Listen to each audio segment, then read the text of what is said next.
இன்னைக்கு தமிழ்நாட்டில் பொதுத்தள தலைவராக அண்ணன் சீமான் உருவெடுத்திருக்கிறாரு.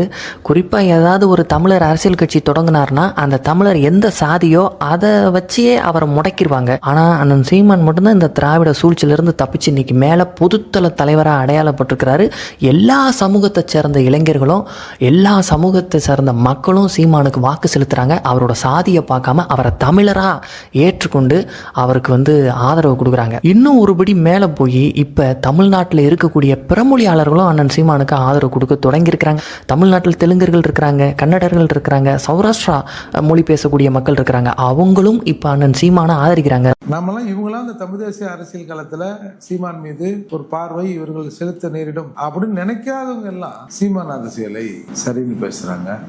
மாற்று இனத்தவர் கூட சீமான் பேசுறது சரிதாங்க அப்படின்னு பேசுறாங்க. அது ரொம்ப ஆச்சரியமா இருக்கு. அதாவது இன ரீதியாக சொல்லி தெலுங்கர்கள், சௌராஷ்டிராக்கள் அது மாதிரி ஆட்கள் கூட இல்லைங்க அவர் பேசுறதுல ஒரு நியாயம் இருக்கு அப்படின்னு பேசும்போது அதை கேட்கிற போது நமக்கு ஏதோ ஒரு மாற்றத்தை நோக்கி போறதை நான் உணர்கிறேன். எந்த விஷயத்தில் அப்படின்னா, சீமான் அன்னை அடிக்கடி பேசுகிற விஷயம் இயற்கை வளங்கள் கொல்ல போகுது, மழையை திரும்ப உருவாக்க முடியுமா, மழையை அவன் கல்குவாரிங்கிற பேரில் உடச்சி நொறுக்கிறானே, தரமட்டமாக ஆக்குறானே, இதை பார்த்துட்டு வேடிக்கை பார்க்குறீங்களே அப்படின்னு மக்களை பார்த்து அவர் கேட்கக்கூடிய கேள்விகள் எல்லாம் எல்லா மக்களையுமே அசைக்கக்கூடிய ஒரு விஷயம்.